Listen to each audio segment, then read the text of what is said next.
ক্রিকেটে বাংলাদেশের কোনো ক্রিকেটারের নাম বললেই প্রথমে উঠে আসে সাকিব আল হাসানের কথা, কিন্তু সময় বদলেছে। সেই জায়গায় এখন দৃঢ়ভাবে জায়গা করে নিচ্ছেন আরেক অলরাউন্ডার মেহেদী হাসান মিরাজ। সিলেট থেকে চট্টগ্রাম 2 টেস্টেই নিজের অলরাউন্ড সামর্থ্যের ঝলক দেখিয়ে তিনি জানিয়ে দিলেন তিনি এখন কেবল বাংলাদেশ নয়, বিশ্ব ক্রিকেটেও নিজের জায়গা পাকা করতে এসেছেন। চট্টগ্রাম টেস্টে যখন মিডল অর্ডার ভেঙে পড়ে তখন ভরসার প্রতীক হয়ে উঠলেন মিরাজ। চাপের মুখে খেললেন দুর্দান্ত এক সেঞ্চুরি, তার ক্যারিয়ারের দ্বিতীয় শতক। আরও চমকপ্রদ বিষয় হলো তার প্রথম শতকটিও এসেছিল এই মাঠে, যেন চট্টগ্রাম তার জন্য সৌভাগ্যের মঞ্চ। তাইজুল ইসলামের সঙ্গে গড়ে তুললেন 63 রানের জুটি। এরপর তানজিম সাকিবের সঙ্গে আরেকটি মূল্যবান 95 রানের পার্টনারশিপ। ব্যাটিংয়ে এমন দায়িত্বশীলতা শুধু স্কোরবোর্ড সমৃদ্ধ করেনি, বাংলাদেশের ইনিংস দিয়েছে এক শক্ত ভিত। মিরাজের এই সেঞ্চুরির দিনটা আরো স্মরণীয় হয়ে থাকলো, কারণ এটি ছিল তার ক্যারিয়ারের 53তম টেস্ট, আর এখানেই তিনি ছুঁয়ে ফেললেন এক বিরল মাইল ফলক, 2000 রান ও 200 উইকেটের যুগল অর্জন।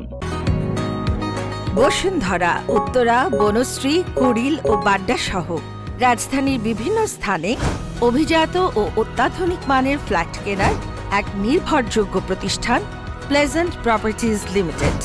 তাই আপনার স্বপ্নের আবাসনের জন্য আজই যোগাযোগ করুন। Pleasant properties limited, where destiny matches eventually। বাংলাদেশের হয়ে এই ডাবল পূরণ করেছিলেন কেবল একজন সাকিব আল হাসান, কিন্তু মিরাজ করে দেখালেন এক ম্যাচ আগে। সাকিব যেখানে 54 টেস্টে গিয়ে পেয়েছিলেন 200 উইকেট, মিরাজ সেটা সেরে ফেলেছেন আগেই 53তম টেস্টেই। ফলে 53তম ম্যাচেই 2000 রান আর 200 উইকেটের গৌরবজনক চক্রপূরণ সম্পন্ন হলো তার। এতদিন যারা এই চক্রপূরণ দ্রুততম সময়ে করেছেন তাদের নামগুলোই বলে দেয় তালিকাটি কতটা মর্যাদার। 42 test Ian Botham England, 50 test Imran Khan Pakistan, 50 test Kapil Dev Bharat, 51 test Ravichandran Ashwin Bharat, 53 test Ravindra Jadeja Bharat, 53 test Mehedi Hasan Miraz Bangladesh. এই তালিকায় উঠে আসা মানে আপনি শুধুমাত্র নিজের দেশের নন, বরং পুরো ক্রিকেট বিশ্বের শ্রদ্ধেয়দের একজন। আর মিরাজ এখন সেই গৌরবময় কাতারে। সিলেটে বল হাতে নেন 200তম উইকেট, চট্টগ্রামে ব্যাট হাতে স্পর্শ করেন 2000 রান। 2 ম্যাচে প্রমাণ দিয়েছেন তিনি এখন আর উদীয়মান প্রতিভা নন, একজন পূর্ণাঙ্গ বিশ্বমানের allrounder.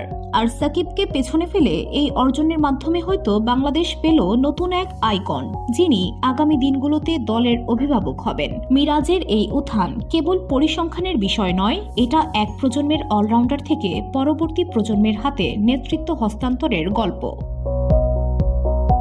VOD Bangla news desk.